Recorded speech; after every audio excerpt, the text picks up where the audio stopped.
exagera um pouquinho, até demais, como vocês vão ter a oportunidade de poder compartilhar que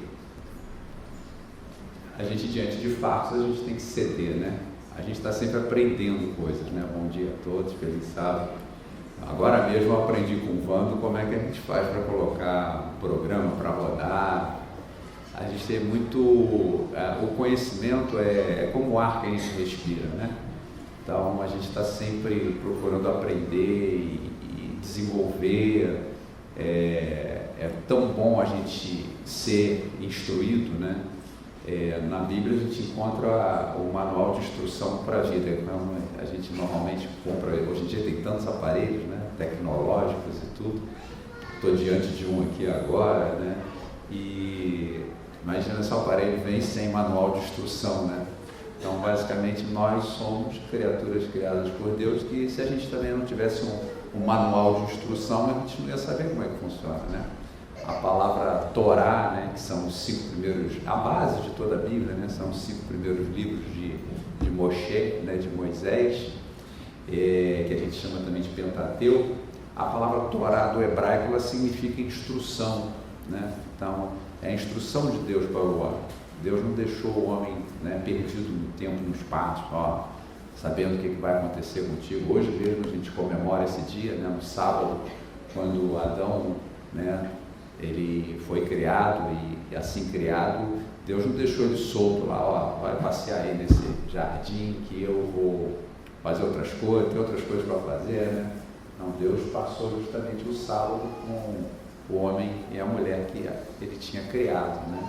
E não deixou eles à toa também, disse, vocês aqui vão conhecer todas as coisas, vão aprender através da natureza, e quantas coisas, né, querendo ou não, a gente aprende, né? As pontes maravilhosas, os prédios, talvez alguns não saibam, né? Essas estruturas de aço que existem por aí, do jeito que elas são curvadas, né? Uma ponte não é reta, ela é curvada, e o jeito pelo qual as gigas de aço são colocadas, é tudo plágio, né? Eles tinham que pagar para Deus, né? Porque Deus criou o homem, e através do homem eles observam a estrutura óssea trabeculada e dizem, não, então vamos ver se isso dá certo. Aí laboratorialmente fazem lá e vê que dá certo, né? Então todas as estruturas que a gente conhece, várias outras coisas aí, a gente deve royalty a Deus, né? Além de outras coisas. Então é muito bonito falar disso, é muito bacana. E o conhecimento do funcionamento dessa máquina do corpo humano vai ser então assunto nosso hoje, para quem estiver interessado um pouco mais, né? Os livros da senhora White, os escritos da senhora White, se você puser lá a palavra fisiologia, ela vai aparecer quase que 3 dígitos de vezes, quase 100 vezes essa palavra aparece. E ela diz que o conhecimento da fisiologia, o conhecimento do funcionamento do corpo, que honra e glória a Deus, que glorifica a Deus, ele é tão importante quanto o estudo da Bíblia. E que nós, né, deveríamos de estudar, né, de conhecer como é que esse corpo funciona, porque conhecendo como ele funciona, a gente pode averiguar, né, se a gente está agindo de acordo com ele ou a gente está em trajetória de colisão com o funcionamento dele, né? Então o conhecimento da fisiologia, do funcionamento do corpo, basicamente vai ser o nosso assunto. A gente vai estar falando a partir de 2h30, né? A partir de 2h30 da tarde, graças à ajuda do Vando aí, a gente está conseguindo arrumar todos os slides direitinho para a gente passar, mas a gente vai estar disposto a não só falar, e eu conto com a paciência de vocês para tanto me ouvir, mas também dispostos a procurar, além de explicar as coisas, também dar instrução e responder a perguntas, né, que as pessoas possam ter a respeito de como que esse organismo maravilhoso funciona, e tudo para a honra e glória de Deus, porque realmente é uma máquina impressionante e realmente, se não vier com um problema já do útero, né, já de nascença, que é muito raro entre as doenças, são doenças congênitas, assim, por assim dizer, o corpo humano funciona que é uma maravilha. Não tem nenhuma máquina que eu conheça que chega próximo de uma estrutura tão complexa ser cuidado de maneira tão simples. Mas a gente não está aqui para falar disso ainda, só vamos falar disso a partir então de 2h30. Aqui então a gente está para falar, dar um passeio, né, pela palavra de Deus. E eu acredito que tenham pessoas aqui que talvez precisassem um pouco de uma introdução, né? Talvez se há muitos anos atrás eu estivesse sentado aqui a convite do meu amigo Dr. Adair, eu gostaria que uma pessoa chegasse e fizesse mais ou menos uma introdução.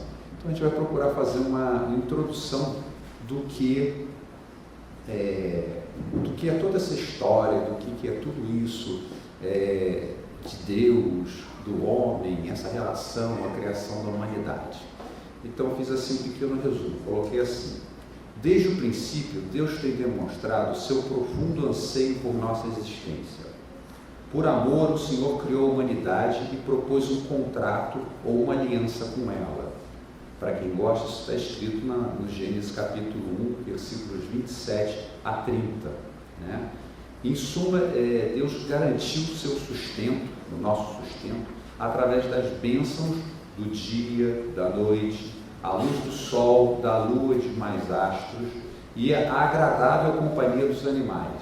Isso está descrito em capítulo 1, de 1 a 26, e vocês podem confirmar essa aliança que Deus criou com o homem através de Noé, lá no capítulo 8, versículo 22, em que ele vai falar ali: estabeleço minha aliança, mas no hebraico essa palavra mais correta é mantenho minha aliança, né? Que Deus não destrói toda a terra, permanece ali. Por quê? Porque através do que ele havia proposto antes, ele ia manter. Embora o homem tenha quebrado a aliança, no capítulo 3 de Gênesis, o Criador a manteve, prometendo redenção da humanidade, eliminação de todo o mal e a restauração das condições originais paradisíacas.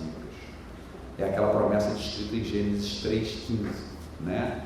Que promete então a redenção da humanidade, a eliminação de todo o mal representado pela cabeça da serpente sendo esmagada e a restauração das condições originais paradisíacas. É muito interessante porque Deus ele está nos preparando para um futuro que na verdade é um passado. É um passado onde tudo foi criado em perfeição. Então é muito interessante que nós estamos sendo levados para as condições do passado, porque quando Deus criou as coisas, todas elas eram perfeitas. Agora, ele, através desses seus atos, não só de criação, sustento, agora através da redenção, porque nós que quebramos esse contrato, nós que quebramos essa aliança, ele demonstra mais uma vez o seu amoroso caráter. Aí que está a questão do grande conflito. Injustamente difamado. Aí a gente tem as passagens para quem quiser anotar, Jó capítulo 1 e 2, né? Ezequiel 28, Isaías 14 e Apocalipse 12 falam dessa questão do grande conflito. Quer dizer, de uma forma geral, Deus está colocado, se permitiu ser julgado nas suas ações, né? Já comprovadamente, Criador, criando o homem do pó da terra do nada, não tinha nada a ganhar com isso, a não ser a companhia do homem, né? O nosso só certamente uma companhia amadurecida, né? Dá sustento ao homem e finalmente dá a redenção desse problema da quebra da aliança que ele tinha com Deus. Então a revelação do caráter de Deus através de seus atos de fidelidade na criação, sustento e redenção da humanidade são temas centrais dos diversos livros que nós temos na coleção de livros que é a Bíblia. Então, para aquele que não está, digamos assim, muito acostumado, a Bíblia é isso. A Bíblia são vários livros reunidos que vão desenvolver esse tema, onde a gente vai ver, confirmar esse amor de Deus por nós e conhecer melhor a Deus, né? Então o Senhor toma o lugar do homem nessa quebra da aliança, se tornando depositário das maldições decorrentes da ruptura da aliança, para que possamos voltar a habitar com Ele na eternidade. Então esse é o grande amor de Deus. A quebra da aliança, a partir do momento que o homem quebra a aliança com Deus, ele, por juramento, ele deveria sofrer as consequências dessa aliança, que seria a não existência, mas Deus mantém a existência do homem. Isso está perfeitamente ilustrado lá na Torá, né? No Êxodo, capítulo 25, versículo 8, quando Deus levanta um santuário E no que Deus levanta o santuário, ele faz o quê? No processo do santuário, os pecados da humanidade, do homem, eram colocados sobre a cabeça de um animal. Esse animal era morto, o seu sangue levado para dentro do santuário. E nisso mostrava que a presença de Deus no santuário, o próprio Deus, era quem iria o quê? Cuidar dos meus pecados. Era Ele que iria dar conta de tudo aquilo que eu tinha feito de errado. Todas aquelas coisas Ele iria colocar sobre si próprio. Como está em Gênesis 15 também, né? Quando Abraão faz aquele juramento solene lá com Deus, mata os animais, coloca eles numa fileira, parte metade de um lado, parte... Isso era o tipo de um tratado hitita da época, né? Que se fazia. As pessoas faziam essas coisas, elas cortavam animais e colocavam assim, passavam com a mão levantada jurando, né? Que aconteça comigo o que aconteceu com esses animais, caso eu quebre a aliança. Só que Abraão coloca esses animais, mas quem passa é a Shekinah, uma presença de Deus, e passa mostrando que é Deus que vai cumprir as consequências dessa nossa quebra, se nós assim, por assim desejarmos, aceitarmos a sua palavra. Então, conforme a palavra de Deus, dois não andarão juntos se não houver acordo entre eles. Amós capítulo 3, versículo 3. E, em suma, tudo que Deus requer do homem é o resgate da sua original imagem e semelhança. Que o homem pratique a justiça e ame a misericórdia, e desta forma volte a andar humildemente com ele. Miqueias capítulo 6, versículo 8. Quer dizer, se a gente tiver que fazer um resumo da vontade de Deus para nós, é que nós sejamos dessa forma, né? Andemos humildemente com Ele. No entanto, o que acontece? No entanto, essa postura de caráter se encontra fora de alcance da humanidade. Amplamente descrito, né, no livro de Jeremias, capítulo 13, versículo 23, e no capítulo 17, versículo 9, né? Enganoso é o coração mais que todas as coisas. Pode o leopardo mudar, né? O etíope mudar a sua cor. Então, quer dizer, a Bíblia deixa bem claro, e esse é um ponto muito interessante, porque a natureza do ser humano, quando ele tira Deus da legislação da sua vida e coloca a si próprio, que foi o ato dele aceitar o fruto, né, que havia Deus colocado como um mecanismo dele dizer não ao governo de Deus, ele passou a ser seu próprio legislador. Então é muito difícil para o ser humano não aceitar o seu próprio erro, aceitar que a maneira pela qual ele precisa de ser transformada. Porque normalmente a gente não gosta de ser, digamos, contrariado. E no caso aqui, Deus está dizendo, olha, você tem um problema, é um problema extremamente sério, é como se fosse um paciente que não vai ao médico. O médico vai até ele e diz, olha, tem um problema muito sério, tem um tumor cerebral, tem alguma coisa, mas eu não estou sentindo nada, né? Mas você precisa ser operado urgentemente, senão o tempo vai passar, esse aneurisma vai romper, alguma coisa vai acontecer, mas eu não tenho sintoma. É mais ou menos isso. Então somos doentes sem assim sabermos, ou sem assim admitirmos, né? E esse é um grande problema, principalmente quando você vai falar de Deus com uma pessoa diz, mas eu não mato, eu não roubo, eu não faço um monte de coisa, né? Tal. Então está todo mundo bem. Na cabeça do ser humano isso é o normal, está na cabeça dele. Eu estou certo, está tudo certo comigo, eu não preciso de mudança, eu não preciso de nada. Então, voltando ao nosso assunto dessa questão não está ao alcance da humanidade, sendo então necessário o quê? O que a Bíblia coloca em vários termos? A encarnação de Deus entre nós, é o fenômeno Emanuel, né? Que a gente encontra em Isaías capítulo 7, versículo 14, e no capítulo 9, versículos 6 e 7. Que vindo do tronco de Jessé, no capítulo 11 de Isaías, um Goel, né? Dentro dos termos hebraicos, um resgatador, um Machia, um Messias, que nada mais era do que a semente da mulher, descrita em Gênesis capítulo 3, versículo 15. Então aí, que para quem um pouco conhece, há necessidade de alguém que cumpra as maldições daquela aliança que foi quebrada. Então haveria necessidade de vir um que viesse pagar o resgate do homem, que viesse a viver uma vida em perfeição, como homem e como Deus, e essa vida em perfeição terminasse com ele cedendo a vida como oferta, como aceitando aquelas maldições, lembrando que a morte de Jesus na cruz, que representa tudo isso, como o cordeiro pascal representava lá em Êxodo, né, quando o povo é tirado da terra do Egito, o povo é retirado da terra do Egito através do sangue do animal que é colocado nos umbrais da porta. Depois é que esse povo recebe as leis como demonstração do caráter de Deus, mas em seguida, o que? A solução, que é o santuário. Então, sempre foi o que? Pela graça que o homem é transformado, pela graça que o homem é salvo. Isso é definitivo. Não há nada que ninguém um dia possa ter feito para ser resgatado ou voltar a andar com Deus. Então, nossa história tem demonstrado que alguns entre nós têm aceitado os termos da aliança com Deus, abandonando os seus caminhos, seguindo todas as suas instruções, a sua Torá, né? E que isto resulta apenas da construção de um relacionamento transformador, íntimo e pessoal com o Senhor. Gênesis capítulo 5, versículo 24, a gente tem a experiência clássica de Noé. Noé andou com Deus, né? Agora, para andar com Deus, nós precisamos ter uma relação com Ele transformadora. Então, se não fosse a inimizade imposta por Deus para com a serpente, no próprio capítulo 3, versículo 15 de Gênesis, nenhum, porém, inimizade entre ti e a mulher, nenhum de nós teria prazer na justiça, todos nós estaríamos entregues à serpente.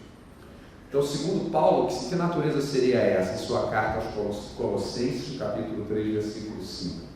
Nossa natureza terrena consiste de, nada bom, hein? Prostituição, impureza, paixão lasciva, desejo maligno e avareza, que é a idolatria. Próprias palavras de Paulo, Colossenses capítulo 3, versículo 5, e acompanhando Romanos 3, versículo 23, e todos carecemos da glória de Deus. É necessário que todos nós recebamos a glória de Deus. Mas a quebra da aliança trouxe medo em lugar de amor e da segurança da presença do Salvador. Em Gênesis 3, versículo 5, a gente presencia a troca do amor e da segurança da presença do Salvador, do Criador e Sustenedor, pelo quê?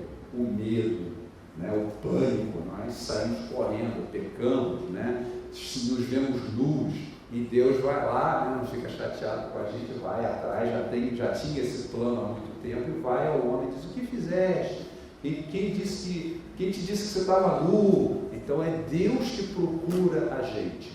A cada um de nós aqui, Deus procurou, como através do seu servo, no meu caso, o doutor Adair, e outras pessoas também que estiveram na minha vida, para chegar e dizer: olha, onde é que você está indo? O que você está fazendo? Né? Vamos parar para pensar, vamos então, e tudo isso vem através de Deus, pelos seus servos, né?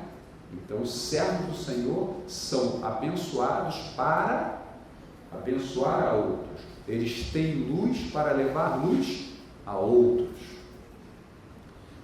Então, para a gente poder, agora depois dessa introdução, que eu espero que tenha esclarecido ou lembrado para muitos, mas esclarecido o conteúdo bíblico para outros, por que esse livro é tão importante, a gente vai ver outras coisas importantes, porque ele não só é um livro teórico, mas ele é um livro prático. E para nós aqui colocados hoje numa igreja, numa congregação, vale a pena que nós examinemos o que a gente tem do passado em relação à congregação. Então agora eu peço a todos que nós juntos abramos o livro de Êxodo e vamos então dar uma olhada, justamente porque no livro de Êxodo que a gente encontra a história da primeira congregação de Deus. E nós podemos então aprender grandes coisas, porque entre os membros dessa congregação, a gente não tem um comportamento, digamos assim, uniforme, né? A gente tem diferenças de comportamento. De uma forma e de outra. Então vale a pena a gente hoje, estando aqui como igreja, a gente aprender coisas do passado. Então a gente abre o nosso livro em Êxodo capítulo 20, que todo adventista gosta muito, né? Porque fala justamente dos mandamentos, mas a gente vai falar justamente depois que termina os mandamentos, a partir do versículo 18. A gente tem aqui, não são os mandamentos escritos em Êxodo 20, 20. A gente tem aqui a própria presença de Deus numa epifania e ele começa a falar à congregação. E aí é uma coisa vultuosa descrita, né? Quer dizer, são relâmpagos, são trovões, a presença do Senhor, né? A nuvem escura. Esse é o quadro, tá? Êxodo 20 não tem pedrinha escrita, não. É a presença de Deus no meio do seu povo, no meio da sua congregação, como a gente acredita que esteja acontecendo agora, através do Espírito do Senhor, que nós invocamos para essa pregação, né? Então, só que aqui a gente está aqui falando uma boa. Naquela hora era Deus falando de forma para todo o povo ouvir. Mas vamos ver então o que aconteceu. Êxodo capítulo 20, versículo 18. Eu estou aqui numa versão que talvez seja um pouco diferente da de vocês. Então vamos lá. Todo o povo presenciou os trovões e os relâmpagos e o clangor da trombeta e o monte fumegante. Esse era o quadro. E o povo, observando, se estremeceu e ficou de longe. Deus está lá, eu estou observando assim, ele está ali, eu estou chegando para trás, estou ficando cada vez longe. E disseram então a Moisés: fala-nos tu e te ouviremos, porém não fale Deus conosco, para que não morramos. Estavam com medo, estavam com muito medo e falaram: Moisés, você fala com Deus para ele parar de falar com a gente, literalmente, e você vai conversar com ele, o que você disser para a gente está bom. E será então que Moisés o que fez? O comportamento dele foi parecido com o do povo? Ou foi diametralmente oposto? Respondeu Moisés ao povo no versículo 20: não temais, Deus veio para vos provar, e para que o seu temor esteja diante de vós. Com que objetivo? Para que não pequeis. E o povo então continuou de longe em pé, mas Moisés se chegou à nuvem escura para onde Deus estava. Então, se a gente for imaginar essa situação similar à boca de um leão, Moisés enfiou a cabeça dentro, né? O povo ficou só de longe na plateia, olhando para ver o que ia acontecer. Então, isso é uma coisa muito interessante, porque dentro da congregação, e aqui nós temos assim, digamos, a maioria absoluta da congregação temeu a Deus no sentido do medo e não no sentido do respeito. Enquanto que por sua parte, e ainda disse: Moisés, você vai. E Moisés falou: estou indo. E foi e meteu a cabeça na boca do leão. A nuvem estava escura para cá, o pessoal cada vez tomando distância. Moisés, por sua vez, foi na direção da nuvem. Então, quer dizer, isso para a gente é uma situação extremamente importante, porque eu não acredito pessoalmente, em parte, essa opinião acho que também são de muitos outros, pessoas que são muito mais conhecedoras do que eu, de que a experiência de Israel é a experiência da igreja. De forma que, se houver juízo, havendo juízo sobre Israel, o juízo sobre Israel, ao meu ver, vai ser muito menor do que o juízo sobre a igreja. Porque Israel não teve igreja. Quer dizer, Israel não teve Israel antes. A igreja teve Israel. Então é muito importante que a gente entenda que no relacionamento com Deus, estando dentro da igreja, a gente não escapa de uma relação pessoal com Deus. E isso é muito importante porque é uma relação transformadora e de crescimento. Se a gente for ver o que aconteceu no capítulo agora 32, no versículo 1, no mesmo livro de Êxodo,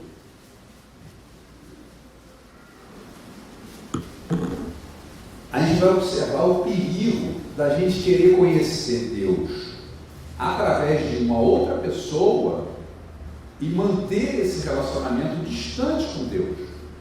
Né? Israel preferiu que Moisés fosse lá e ele soubesse. Não, Israel fugiu de uma relação pessoal com Deus. E o que pode acarretar isso? Mas vendo o povo que Moisés tardava em descer do monte, acercou-se de Arão e lhe disse: levanta-te, faze-nos deuses que vão diante de nós. Pois quanto a este Moisés, o homem que nos tirou do Egito, agora virou um desconhecido, né? Não sabemos o que lhe terá sucedido. Então o risco de uma pessoa hoje estar numa igreja, como esteve a congregação dos membros da congregação de Israel, e não desenvolver um relacionamento pessoal com Deus, é acabar de estar dentro da igreja criando outros deuses. Esse é um assunto muito sério para todos nós como membros da igreja.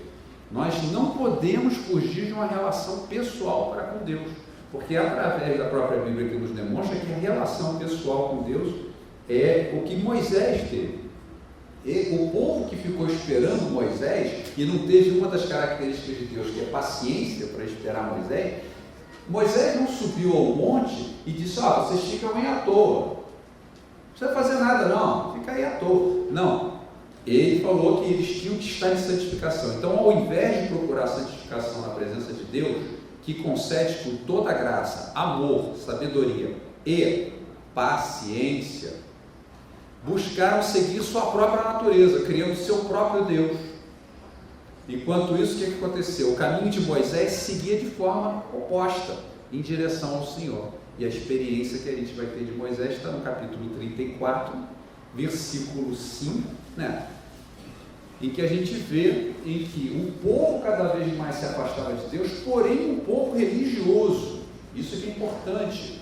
O povo não abandona a religião, mas ele passou a ter a religião que a eles convinha, não a religião que era a proposta de Deus para a santificação do ser humano. E aí o resultado a gente vê, como a gente leu em Êxodo 32, capítulo 1, versículo 1, agora a gente vê Êxodo 34, capítulo 5, uma das partes mais bonitas da Bíblia. Tendo o Senhor descido na nuvem, ali esteve junto dele, Moisés, e proclamou o nome do Senhor. E passando o Senhor diante dele, clamou: Senhor, Senhor Deus, compassivo, clemente e longânimo, e grande misericórdia e fidelidade. Ou seja, quando você quer conhecer Deus de longe, você vê uma nuvem fumegando e um cara bravo lá dentro. A partir do momento que você busca Deus e o conhece, desenvolve a relação pessoal com Ele, você vê isso que Moisés viu, né? Um Deus compassivo, não tem motivo nenhum para fugir. Ele é compassivo, é clemente, é longânimo e grande misericórdia e fidelidade, que guarda a misericórdia em 1000 gerações, que perdoa a iniquidade, a transgressão e o pecado, ainda que não inocente o culpado, e visita a iniquidade dos pais, dos filhos, até a 3ª e 4ª geração, versículo 8. E imediatamente curvando-se Moisés para a terra, o adorou, e disse: Senhor, se agora achei graça nos teus olhos, segue em nosso meio. Moisés então chama a presença de Deus: não se afasta, vem com a gente, fica com a gente, eu não posso seguir com esse povo sozinho, porque este povo é de dura cerviz. Moisés então intercede pelo povo. É assim, um homem tão abençoado, ele é sempre ele é sempre um sacerdote. Isso é tanto colocado lá em Pedro para a igreja, quanto foi colocado para a congregação em Êxodo, né? Vós sois sacerdotes, né? Porque a nossa iniquidade e o nosso pecado perdoa a nossa iniquidade e o nosso pecado e toma-nos por tua herança. Versículo 10. Então disse: eis que faço uma aliança. Então Deus está sempre procurando entrar em aliança com o homem, está sempre procurando chamar o homem, lembrar ao homem daquela aliança que ele teve com ele desde o princípio, na criação, que depois ficou uma aliança de redenção, né? E que Deus acaba, como a gente viu, pagando o preço da quebra da aliança, se propondo a pagar esse preço, que era o único que podia fazer. E no versículo 11 o que diz: guarda o que te ordeno hoje. A aliança é feita mediante uma transformação. Guarda o que te ordeno hoje. Guarda toda vez que Deus entra em aliança com o homem, que é o símbolo de uma única e exclusiva aliança, há sempre uma condição. Por que há essa condição? Porque o ser humano não pode aceitar a Deus de uma forma leviana, não pode aceitar a Deus de uma forma em que eu vá a Ele, de encontro a Ele, do jeito que eu sou. Eu tenho que ter a instrução de Deus, amar essa instrução de Deus, que é a experiência de vários salmistas e homens que estão aqui, né? Homens como Enoque, Noé e Abraão, Moisés, nos servem como exemplo de comunhão com Deus, que resulta necessariamente em uma nítida transformação, mudança de caminho, como sair da parentela, fez Abraão, que nada mais é que o quê? Sair do seu caminho. Arrependimento tem esse caminho, agora Deus me deu outro caminho. Então arrependimento é sair de um caminho e ir para outro, que procede apenas da aceitação individual do perdão pela fé que vem do Senhor. E são coisas interessantes, que muitas vezes são chatas para a gente nos nossos dias, porque nós vivemos numa situação que, se a gente for parar e analisar de fora, nós vivemos numa sociedade hedônica. O hedonismo, o que é o hedonismo? Olha, você não tem que sofrer, você não tem que, alegria constante, entendeu? Você não vai passar pelo deserto, você não vai passar sobre o vale da sombra da morte, está tudo bem, está tudo tranquilo, né? Está tudo bem, não precisa de mudar, seja do jeito que você é. Então Moisés seguiu a Deus em solidão, não porque ele queria, não por opção, mas por não ceder ao falso conforto, segurança e se manter ao lado da imensa maioria. Nós vivemos num sistema que o cara está fora da maioria, ele perde aquele conforto. Lá vem aquele cara esquisito, lá vem aquele outro cara que não sei o que, aquele cara que faz isso, aquele cara que faz aquilo, enquanto que eu estou na maioria, está tudo inconfortável, porque está todo mundo fazendo, por que eu não vou fazer também? A voz do povo não é a voz de Deus, muito pelo contrário. A nós, como diz a senhora White, nos cabe aceitar a proposta de Deus e deixar as consequências com Ele, né? Vimos aí o vídeo ainda há pouco, várias vezes nós somos provados quando queremos seguir a palavra do Senhor. Então, como o Senhor Jesus, outras experiências, como Davi, foi perseguido por grande parte da congregação como se fosse um mero criminoso, antes de se sentar no trono de Israel, que é o tipo do Senhor Jesus. Elias chegou a imaginar que fosse o único a não dobrar os joelhos a Baal, como a experiência descrita em 1 Reis, capítulo 19, versículo 14 a 18. O discipulado não é popular. Quem quiser correr para a vida pública e ganhar um monte de votos, o discipulado não é popular. Você não espere ganhar votos, você vai ser esquisito. Ser religioso nominalmente apenas é uma grande incoerência aos olhos de Deus, como podemos conferir na experiência de Laodiceia, descrita no Apocalipse, capítulo 3, versículo 14 ao versículo 22. E o que diz o Espírito de Profecia ao falar de religião de maneira casual? Orar sem ter a alma faminta e viva a fé, nada aproveita. A fé nominal em Cristo, que o aceita apenas como Salvador do mundo, não pode nunca trazer cura à alma. A fé que opera a salvação não é mero assentimento espiritual à verdade. Aquele que espera em ter conhecimento antes de exercer fé, não pode receber a bênção de Deus. Não basta crer no que se diz acerca de Cristo, devemos crer nele. A única fé que nos beneficiará é a que o abraça como Salvador pessoal, que se apropria de seus méritos. Muitos têm a fé como uma opinião. A fé salvadora é um ajuste pelo qual aqueles que recebem a Cristo se unem a Deus em concerto ou aliança. Olha a palavra concerto ou aliança de novo aí. É um acordo em que Deus concede e mediante obediência. Fé genuína é vida. Uma fé viva significa acréscimo de vigor, segurança, confiança, pela qual a alma se torna uma força vitoriosa. Está descrito no livro premiadíssimo, chamado Desejados de Todas as Nações, no capítulo 36, que fala sobre o toque da fé, né? Então, podemos confirmar na inauguração da nova aliança ainda a necessidade de conhecer e aceitar a Deus como Salvador de forma individual e pessoal. A gente tem isso na experiência do capítulo 4 de João, da mulher samaritana, né? Capítulo 4 de João, versículo 40, o que diz lá: vindo, pois, os samaritanos ter com Jesus, pediram-lhe que permanecesse com eles, e ficou ali 2 dias. Versículo 41, do capítulo 4 de João, muitos outros creram nele por causa da sua palavra e diziam à mulher: já agora não é pelo que dissestes que nós cremos.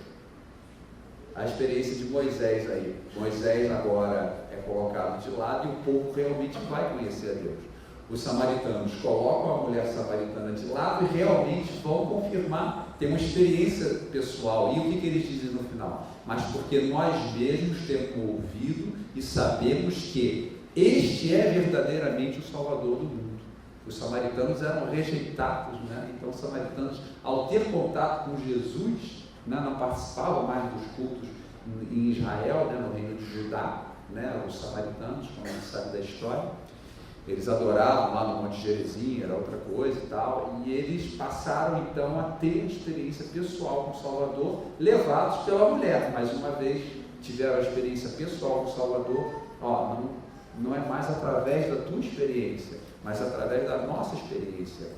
Agora, de onde vem a força para nos tirar, nos arrancar das coisas que nos fazem tão mal, que são coisas do mundo, para isso tudo? Isso está na resposta da própria Torá, em Deuteronômio capítulo 6, versículo 4, onde hoje nossos irmãos judeus, dentro de uma sinagoga, eles falam em Deuteronômio capítulo 6, versículo 4, Shema Israel, Adonai Eloheinu, Adonai Echad, né? Ouve Israel, o Senhor nosso Deus é o único Senhor. E em seguida, amarás, pois, o Senhor teu Deus de todo o teu coração, de toda a tua alma e de toda a tua força. É uma coisa pessoal do indivíduo. Por isso que nós temos pessoas que têm determinado conhecimento sobre algumas coisas e, consequentemente, têm uma afirmação com aquelas coisas. Elas obedecem, elas estão mais próximas.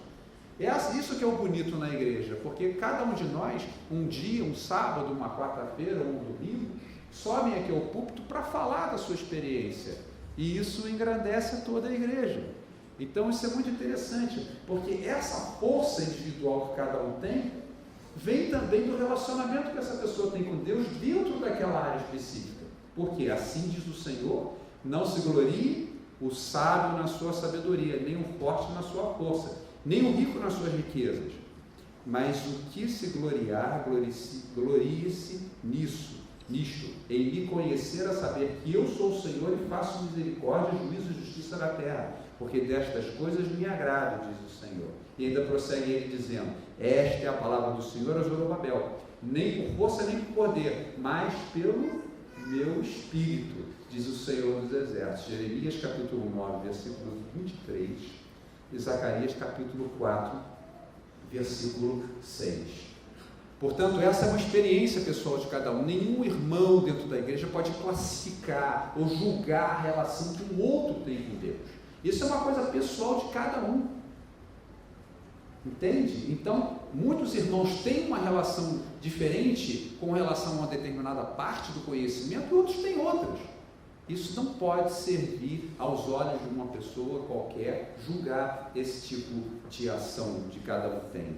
Então a noção bíblica de aliança vai muito além de uma ideia, é uma realidade divulgada, uma relação viva com o Salvador ressurreto. Deus sempre posiciona individualmente seus parceiros sob responsabilidade sagrada para serem fiéis em sua alta vocação como representantes de seu caráter moral, com o objetivo de serem uma luz para os outros. Hans Lahondel, as palavras de um grande escritor da Igreja Adventista que faleceu há poucos anos atrás. Então, conforme está escrito em Isaías 42, versículos 6b e 7, e te farei mediador da aliança com o povo e luz para os gentios. Para quê? Versículo 7, para abrir os olhos aos cegos, para tirar da prisão o cativo e do cárcere os que jazem em trevas. Então, cada um de nós, pela luz que nós recebemos, essa luz, ela necessariamente tem que ser refletida. Ela não pode ser uma luz que termina na pessoa. Ela tem que ser uma luz que reflete aos olhos dos outros, para que servamos de testemunha da glória do Senhor em nossas vidas. Então, o nosso comportamento a questão da mordomia dentro da igreja e tudo, o nosso comportamento, ele não cabe a nós mesmos, ele serve como instrumento para a glória de Deus. Então eu posso resolver coisas na minha vida, é Deus que tem que resolver elas na minha vida, para que eu seja luz para os gentios, que essa é a vontade do Senhor. Sê tu uma bênção, quando fala Abraão. Ou seja, Abraão era abençoado com o objetivo, para ele ser uma bênção. E das palavras de Deus, para encerrar, a gente coloca aqui algumas coisas muito interessantes, muito fortes também. Salmo 50, versículo 16: mas ao ímpio diz Deus, de que serve repetir-lhes os meus preceitos e teres nos lábios a minha aliança, ou seus termos. Versículo 17: uma vez que aborreces a disciplina e rejeitas as minhas palavras. Então Deus abomina esse tipo de atitude, quando nós recebemos conhecimento, nós recebemos inteligentemente a luz e não absorvemos, muito pelo contrário, ainda falamos da aliança do Senhor. Isso aos olhos de Deus é uma hipocrisia, é uma abominação. Então a minha oração para a igreja de Juí, a quem eu sou muito grato de poder aqui estar hoje, é que possamos escolher o nosso caminho com amor, sabedoria e paciência, pois a intimidade ou o segredo do Senhor é para com os que o temem, aos quais Ele dará a conhecer a sua aliança. A aliança é um segredo em que o indivíduo tem que encontrar na presença de Deus. Ao homem que teme ao Senhor, Ele o instruirá no caminho que deve escolher. A oração é: faze-me, Senhor, conhecer os teus caminhos, ensina-me as tuas veredas, guia-me na tua verdade e ensina-me, pois tu és o Deus da minha salvação, em quem eu espero todo dia. Tu me farás ver os caminhos da vida, na tua presença há plenitude de alegria, na tua destra delícias perpetuamente.